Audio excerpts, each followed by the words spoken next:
Bem-vindos ao Brasil Agora, o seu canal de notícias. Vamos falar sobre o julgamento do ex-presidente Jair Bolsonaro, que enfrenta acusações de tentativa de golpe de Estado. A defesa de Bolsonaro apresentou suas alegações finais, questionando a delação de um dos principais réus e acusando a Procuradoria-Geral da República de ter apresentado provas falsas. Mas o que realmente está acontecendo nesse julgamento? Os advogados de Bolsonaro, Celso Vilardi e Paulo Cunha Bueno, apresentaram suas alegações no julgamento do núcleo crucial da trama golpista. A investigação da Polícia Federal coloca Bolsonaro como planejador, dirigente e executor dos atos que levariam ao golpe de Estado. Além disso, a Procuradoria-Geral da República afirmou que Bolsonaro liderou uma organização criminosa que praticou atos lesivos contra a ordem democrática.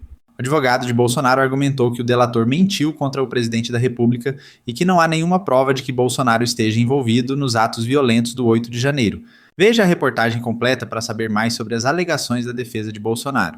A defesa de Bolsonaro também questionou as contradições na delação de Cid e argumentou que Bolsonaro não discutiu nenhuma minuta golpista, não houve violência ou grave ameaça na conduta de Bolsonaro e a transição para o governo Lula não foi dificultada. O advogado Vilardi questionou as contradições na delação de Cid e argumentou que as mudanças na versão de Cid são motivos para a anulação da colaboração premiados. O advogado Vilardi destacou que o delator Cid mudou a versão várias vezes e que isso foi confirmado pelo Ministério Público Federal e a Polícia Federal.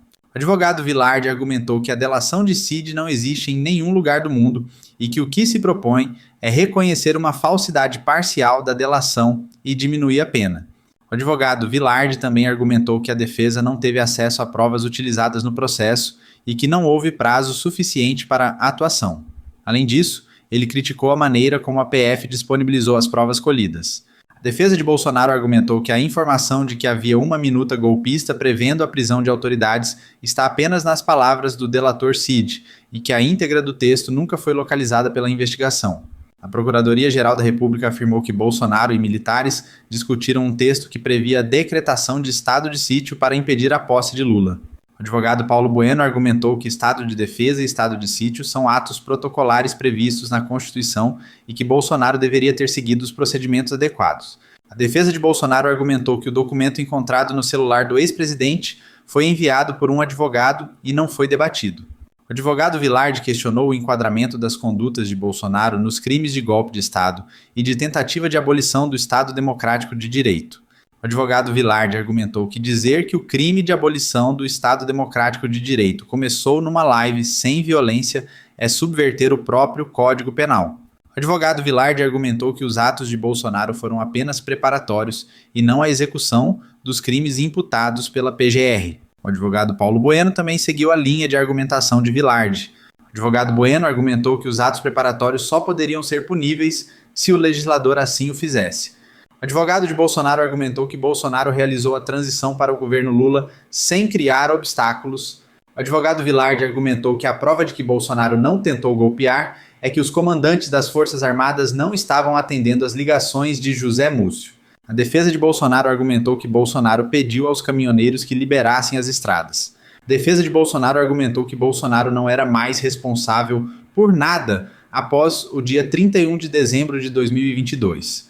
A Procuradoria-Geral da República afirmou que Bolsonaro cometeu 5 crimes. A Procuradoria-Geral da República afirmou que Bolsonaro cometeu 5 crimes: abolição violenta do Estado Democrático de Direito, golpe de Estado, organização criminosa, dano qualificado e deterioração de patrimônio tombado. A Procuradoria-Geral da República reforçou o pedido de condenação de Bolsonaro pelos 5 crimes. O Ministério Público quer a soma das penas, o que pode fazer com que a punição chegue a 43 anos de prisão. A defesa de Bolsonaro apresentou suas alegações finais no julgamento do chamado núcleo crucial da trama golpista. A defesa questionou as contradições na delação de Cid e argumentou que Bolsonaro não discutiu nenhuma minuta golpista e não houve violência ou grave ameaça na conduta de Bolsonaro. A Procuradoria-Geral da República afirmou que Bolsonaro cometeu 5 crimes e o Ministério Público quer a soma das penas. Por enquanto é isso, deixe seu like, se inscreva no canal e compartilhe. Até o próximo vídeo.